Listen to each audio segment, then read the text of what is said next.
Alors aujourd'hui, je vous propose une vidéo où je vais partager un avis, un sentiment. Ça va avoir assez peu d'objectivité dans cette vidéo.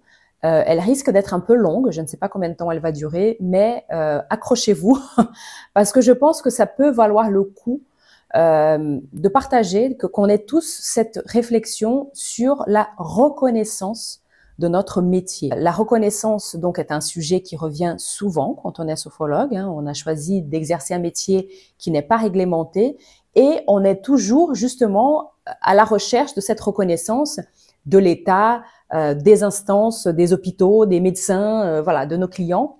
Et plus ça va, j'ai l'impression que cette reconnaissance extérieure devient de plus en plus difficile. Donc, je vais partager avec vous mon sentiment. Sur votre sentiment, justement, notre sentiment d'être de moins en moins reconnu. Est-ce que ça va changer dans le futur? J'en sais rien. Donc, c'est un partage d'avis, c'est un partage de sentiments. Si vous êtes d'accord avec moi, c'est très bien. Si vous n'êtes pas d'accord avec moi, c'est très bien aussi. C'est pas grave de ne pas être d'accord avec les gens. Peut-être qu'il y a des choses que vous allez prendre dans cette vidéo, peut-être qu'il y a des choses que vous avez laissées. C'est pas grave. Prenez le temps de prendre le temps de regarder cette vidéo. Ça peut vous être bénéfique. Ce qui m'a motivé à créer cette vidéo, c'est vos réactions à une nouvelle qu'on a tous eue là il y a quelques jours. Donc, je tourne cette vidéo le 15 janvier 2025. Donc, il y a quelques jours, on a appris que l'examen final de l'IFS avait complètement changé. Je ne vais pas parler de cet examen dans cette vidéo, c'est pas le sujet. Vous pouvez trouver des informations à droite et à gauche, auprès de l'IFS d'ailleurs, dans votre espace pédagogique. Je ne vais pas parler dans cette vidéo du changement de l'examen. Je vais parler de vos réactions, parce que c'est ça qui m'a motivé à créer cette vidéo, de vos réactions à ce changement. Dans vos réactions, il y a beaucoup, il y a les mots qui reviennent souvent, c'est perte de la valeur. C'est pas la même chose. Et je suis d'accord avec vous. C'est pas la même chose de passer devant un jury, de faire une anamnèse, d'animer un exercice, que de faire ça seul face à son ordinateur. C'est sûr, je suis totalement d'accord avec vous. Je comprends totalement votre déception. Beaucoup de personnes qui m'ont écrit pour parler de ça. Et il y a aussi beaucoup cette histoire de reconnaissance qui revient. Mais si on n'a plus cet examen-là, on n'est plus reconnu, on n'a plus de reconnaissance, etc. Donc, c'est pour ça que je voulais partager ce que je ressens par rapport à ça. J'ai l'impression que toute notre vie, depuis qu'on est enfant, quelle que soit notre famille, quelle que soit la culture dans laquelle on a grandi, alors il y a peut-être des pays où c'est différent, mais je sais pas, j'en connais pas. On est à la recherche de cette reconnaissance extérieure qui est le diplôme. On va à l'école depuis qu'on est enfant et on nous dit que c'est super important d'avoir des bonnes notes parce que ces bonnes notes vont nous permettre d'accéder à un diplôme. Et si on veut réussir dans la vie, il faut avoir des bonnes notes, un diplôme et un métier. C'est ça un peu ce qu'il faut faire pour réussir sa vie. Or, il me semble, aujourd'hui, j'ai 46 ans, j'ai compris que c'est un peu plus complexe que ça de réussir sa vie parce que je suis d'accord que avoir des bonnes notes, c'est bien, ça facilite la vie. Ça facilite effectivement l'accès à un diplôme et un diplôme, ça facilite les choses pour accéder peut-être à des métiers plus intéressants que si on n'avait pas de diplôme. Mais c'est pas aussi simple que ça. C'est plus complexe que ça. L'accès au bonheur, c'est pas juste avoir un diplôme et avoir un métier. Mais n'empêche que on est nombreux, voire on est presque tous, à avoir écouté ce discours de notre famille, de la société, et être toujours dans cette motivation extrinsèque qui est le diplôme. Donc, on ne va pas à l'école pour apprendre, pour avoir plus de connaissances, pour avoir une ouverture sur des sujets auxquels on n'aurait pas accès en restant à la maison avec papa et maman et en regardant à la télé.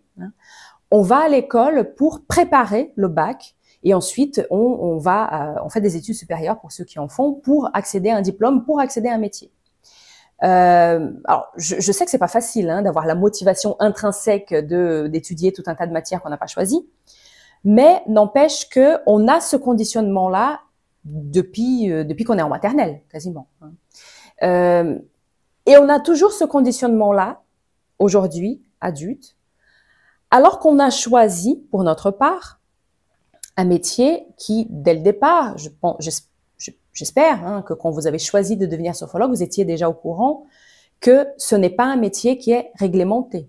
il n'y a pas de diplôme. Il n'y avait pas il y a 20 ans et il n'y a toujours pas et il n'y a jamais eu un diplôme pour accéder au métier de sophrologue. On n'a pas réellement de reconnaissance en tant que tel de l'État. On a eu pendant un moment, et c'est encore le cas pour certaines écoles aujourd'hui, le 15 janvier, une inscription dans une liste, dans un répertoire national des certifications professionnelles qui est géré, entre guillemets, par le ministère du Travail, mais ça ne veut pas dire que, voilà, ça veut juste dire que ces certifications-là ouvrent sur un métier. Je ne vais pas répéter ici ce qu'est le RNCP, mais enfin, j'imagine que vous savez que ce n'est pas un diplôme. Donc, on a choisi un métier déjà à la base pour lequel il n'y a pas de diplôme. Donc, cette chose qu'on cherche, cette aubaine, ce sésame qui va ouvrir toutes les portes, ça n'existe pas. Et plus ça va, il y a 2 ans, la grosse polémique était justement la perte du RNCP par l'IFS également. Aujourd'hui, cet examen qui perd de sa valeur aussi. Donc, plus ça va, plus cette reconnaissance externe, extérieure, cette motivation extrinsèque, on est en train de la perdre. Et là, vous êtes nombreux à venir vers moi, à être venus vers moi ces derniers jours et à me demander, mais à quoi ça sert alors finalement? À quoi ça sert de faire mon étude de marché? À quoi ça sert finalement maintenant de accompagner des gens, d'apprendre? À quoi ça sert tout ça? S'il y a plus de RNCP, s'il y a plus un examen où on va passer devant un jury et être vraiment évalué par des humains. Bah, ça devrait quand même servir à quelque chose. Vous devriez, et attention, je sais combien c'est difficile, ce que je suis en train de dire ici. Je suis pas en train de dire, voilà, c'est facile, vous devriez juste le faire. Je sais combien c'est difficile. Parce qu'encore une fois, on a été conditionné par cette chose-là qui est le diplôme, qui est le travail, qui est le sésame, qui va nous ouvrir toutes les portes. Mais vous devriez quand même être capable de trouver à l'intérieur de vous, nous devrions être capables de trouver à l'intérieur de nous, un endroit qui dit, ma motivation, c'est d'être j'allais dire un gros mot, c'est d'être un bon sophrologue. C'est d'être un sophrologue qui a suffisamment de compétences professionnelles pour réellement accompagner des gens de façon qualitative. Pourquoi je vais faire ces 2 accompagnements? Parce que je veux tester la sophrologie sur ces 2 personnes-là. Parce que je veux tester la sophrologie. Je veux tester ce que j'ai appris de façon théorique durant ma formation. Pourquoi je veux faire une étude de marché? Parce que je veux pas me lancer n'importe comment. Je veux connaître le marché sur lequel je vais me lancer avant de m'installer. Je veux savoir à qui je vais parler. Je vais pas communiquer dans le vide parce que j'ai compris que si je veux vivre de ce métier, si je veux gagner de l'argent en tant que sophrologue, même si c'est pas pour devenir riche, on est d'accord. Si je veux vivre de ce métier à un moment donné dans le futur, j'ai besoin de savoir à qui je parle. J'ai besoin de connaître l'endroit où je vais m'installer. Pourquoi je vais continuer de me former? C'est pas juste pour passer l'examen. C'est pour, encore une fois, avoir plus de compétences professionnelles, me sentir à l'aise durant les séances, pour avoir confiance en moi quand je choisis mes protocoles, quand je suis en séance avec mes clients. Ça pourrait être une motivation. Mais là, je vous parle de motivation intrinsèque et c'est vrai qu'on n'a pas l'habitude de ça. On a l'habitude plutôt de vouloir maigrir parce que c'est l'été. Il y a toujours ce truc extérieur qui nous conditionne. Je veux arrêter de manger gras, sucré, etc. parce que mon médecin m'a prescrit une prise de sang pour tester mon cholestérol. Donc, étant donné que cette motivation extrinsèque, elle se fait de plus en plus rare, pourquoi est-ce que on n'essaierait pas tout simplement d'être un excellent sophrologue pour soi, pour sa satisfaction personnelle? Vraie satisfaction, c'est tous les jours de pouvoir donner son meilleur en cabinet. Et si ça devenait ça, donc notre motivation, pour l'instant, peut-être en attendant mieux, peut-être qu'il n'y aura jamais mieux, j'en sais rien, mais ça pourrait devenir une vraie source de motivation pérenne pour nous. Ça devrait être une vraie source de motivation. Non pas juste d'avoir sa certification, mais d'être un bon professionnel. La reconnaissance, c'est avoir notre valeur reconnue. Et quand cette reconnaissance ne peut pas venir de l'extérieur, et elle ne viendra pas toujours de l'extérieur, ça c'est valable pour toutes les sphères de notre vie, Quand cette reconnaissance ne vient pas de l'extérieur, il y a quelque chose qu'on peut essayer de faire, c'est de décider justement de se donner cette valeur-là. Et en essayant de devenir le meilleur sophrologue possible, vous allez être persuadé de votre valeur. Et du coup, les événements extérieurs, les changements, etc., je dis pas que, encore une fois, je répète, c'est normal d'être frustré, etc., mais ça va avoir beaucoup moins d'impact sur vous parce que vous reconnaissez votre valeur. C'est un travail que j'ai dû faire sur moi-même, pas forcément en tant que sophrologue, pas forcément dans ma vie professionnelle, mais dans des sphères de ma vie plutôt privée où je sentais que je ne recevais pas la reconnaissance à laquelle je sentais que j'avais droit de l'extérieur. Dans un premier temps, ça m'a miné. Dans un premier temps, j'ai cru que si telle ou telle personne ne me valorise pas, c'est que je n'ai pas de la valeur, ce qui est faux. Et par la suite, je me suis dit, bon, ok, la valorisation, la reconnaissance que je n'ai pas de cette personne-là, bah, je vais me la donner moi-même. Et comme je disais, peut-être que vous êtes dans d'autres situations dans votre vie privée. Parfois, c'est la vie professionnelle en tant que salarié. Vous avez un patron. Ça, je pense que vous allez tous vous reconnaître dans les quelques exemples que je vais donner. Vous avez un patron, vous avez beau travailler comme il faut, qui ne vous reconnaît pas. Est-ce que pour autant, vous êtes un professionnel qui n'a pas de valeur?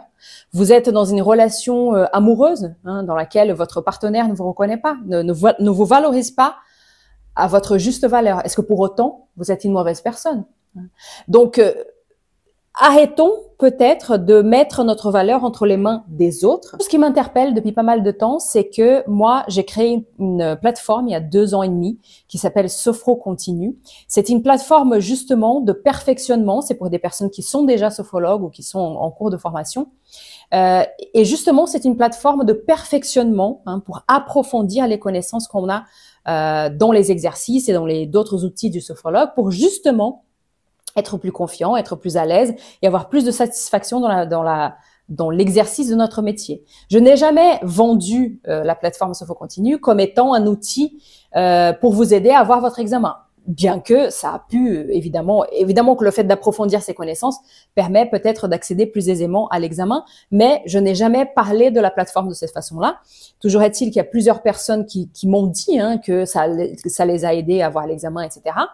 Et ce qui m'interpelle, ce qui m'a toujours interpellé, ça m'empêche pas de dormir, mais je trouve ça curieux, des personnes qui me disent clairement, elles ont leur examen, donc elles m'écrivent, merci beaucoup, votre plateforme m'a beaucoup aidé, et le lendemain, elles se désabonnent.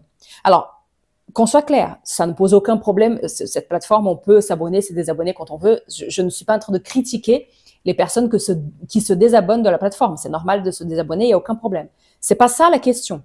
La question est le raisonnement de se dire, j'ai eu mon examen, je suis certifié, donc je n'ai plus besoin d'approfondissement. Je sais qu'il peut y avoir d'autres raisons aussi. Vous n'êtes pas obligé de vous justifier. C'est pas ça. J'attire juste votre attention sur ça. Si c'est ça votre raisonnement, j'ai eu mon examen, donc je n'ai plus besoin de connaître des nouvelles choses. J'ai plus besoin d'approfondir. Vous avez tort. On a toujours besoin d'approfondir. On a toujours, avec Sophro Continue ou autre, peu importe. Mais on a toujours besoin d'approfondir. La formation continue. Quand on est un professionnel comme nous, qui en plus travaillons seuls, ce n'est pas du luxe, c'est un vrai besoin. Encore une fois, il y a différentes façons de vous former de façon continue. Il n'y a pas que la plateforme, évidemment, mais ce n'est pas un luxe, c'est un besoin, c'est une nécessité si vous voulez pérenniser votre activité. Parmi les personnes qui m'ont écrit, il y a une personne, par exemple, qui m'a fait part, et je comprends son désarroi, encore une fois, mais c'était une personne qui m'a dit, moi, je me suis vraiment beaucoup impliquée dans cette formation, j'ai tout fait sérieusement, j'ai fait mes 2 accompagnements, j'ai fait une vraie étude de marché, j'ai été aidée par un cabinet de gestion, etc. Et je vois des personnes qui n'ont pas pris la formation aussi au sérieux, qui n'ont pas tout compris, qui savent pas faire des protocoles, qui ont fait les 2 accompagnements un peu n'importe comment, qui n'ont pas fait d'études de marché et qui finalement ont eu accès à la certification avec ce nouvel examen. Et ce que j'ai envie de répondre, ce que j'ai répondu à cette personne et ce que j'ai envie de répondre à vous, si c'est aussi une peur que vous avez, c'est que oui, cette personne-là, elle a le même papier que vous à la fin. Mais est-ce que vous croyez réellement que cette personne-là, elle va avoir la même aisance que vous, la même confiance que vous et les mêmes chances d'avoir une activité qui fonctionne que vous? C'est donner beaucoup trop d'importance à ce papier. Évidemment que vous, qui avez cherché à vous perfectionner, à vous continuer de vous former, à approfondir vos connaissances, vous qui avez fait une vraie démarche de connaître votre marché avant de vous installer, vous avez beaucoup plus de chances d'avoir une activité pérenne, d'être motivé, d'être satisfaite, parce que c'était une femme, de vos séances, que cette personne qui a fait tout n'importe comment. Cette personne était juste à la recherche du papier. Maintenant qu'elle a obtenu, elle a atteint son but et très probablement, elle va faire partie, et c'est pas ce que je lui souhaite, parce qu'on peut très bien commencer dans une démarche un peu comme ça, n'importe comment, et puis finalement se perfectionner par la suite. Mais probablement ce qui va arriver, parce que c'est ce qui arrive à des nombreuses et des centaines et des dizaines et de peut-être des milliers de sophrologues, c'est qu'on fait ça un peu n'importe comment. Et les gens ont leur raison, je ne critique pas, peut-être qu'il y avait une déception au cours de la formation, j'en sais rien. Mais si le but de cette personne était juste d'avoir son diplôme, maintenant, enfin sa certification, maintenant qu'elle l'a, bah, quelles vont être ses prochaines motivations? Est-ce que vous pensez vraiment que ces personnes-là qui connaissent pas leur marché vont s'installer et communiquer de façon correcte? Est-ce que vous pensez vraiment qu'une personne qui n'a pas fait de démarches pour se perfectionner va avoir de la satisfaction lorsqu'elle fera des séances? Elle va être en doute permanente, elle va être en manque de confiance permanent, et c'est très fatigant d'être comme ça. C'est chiant, pour utiliser les vrais mots. C'est désagréable d'être tout le temps en train de douter, d'être tout le temps en train de se poser des questions. Est-ce que j'ai bien fait? Personne n'a envie de vivre ça tout le temps. Donc, est-ce que vous pensez vraiment que ces personnes-là sont une concurrence pour vous, qui avaient fait tout comme il fallait? Non. Donc, il y a aussi une personne qui m'a dit, oui, vous parlez souvent de lumière et de rayonnement dans vos publications. Là, j'ai l'impression que cette histoire, elle m'éteint ma lumière. Alors ça, c'est non. Alors, je comprends que vous ayez ce sentiment-là. Je ne suis pas en train de nier le sentiment et l'émotion qui vient avec. Mais non, votre lumière, elle n'est pas éteinte. Votre lumière, elle vous appartient. Essayez de vous rattacher à ce sentiment. Qu'est-ce qui vous motivait quand vous avez choisi de devenir sophrologue, quand vous avez choisi de vous former? Qu'est-ce qui vous motivait? Pourquoi est-ce que vous avez choisi cette formation? Il y a une passion en vous, il y a quelque chose en vous qui a envie de partager, qui a envie d'accompagner, qui a envie d'aider, qui a envie d'aider de la meilleure façon possible, parce que vous avez choisi de vous former sérieusement. Cette chose-là, elle est toujours à l'intérieur de vous.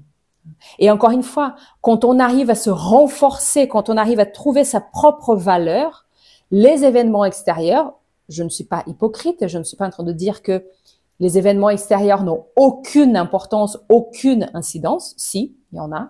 Ce serait plus facile pour nous, les portes s'ouvriraient plus facilement si on avait un diplôme reconnu par le ministère de l'Éducation nationale. Mais le fait est que ce diplôme-là n'existe pas. Donc, à partir du moment où vous allez chercher cette reconnaissance à l'intérieur de vous et que vous apprenez à vous valoriser vis-à-vis de vous-même déjà, vous allez voir que les événements extérieurs, ils vont avoir beaucoup moins d'incidence sur vous.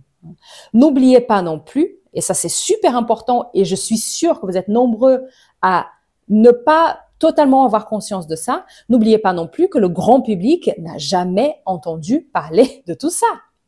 Le grand public et même les institutions telles qu'hôpitaux, cliniques, entreprises, etc., ils n'ont jamais entendu parler, un peu plus pour les institutions, mais pour la plupart, ils n'ont jamais entendu parler de RNCP et ils ont certainement jamais entendu parler du changement de l'examen de l'IFS. Ils n'ont jamais entendu parler de l'IFS non plus. Donc, prenez un peu de recul aussi par rapport à ça. Ça nous affecte beaucoup, mais l'incidence que ça va avoir sur les acteurs externes qui sont susceptibles de nous donner une place dans leur institution est beaucoup plus faible. Donc voilà, écoutez, j'espère que cette vidéo vous aura aidé quand même si c'est peut-être pas un discours que vous aviez envie d'entendre. N'hésitez pas à partager ce que vous en avez pensé dans les commentaires et je vous retrouve très vite pour une prochaine vidéo.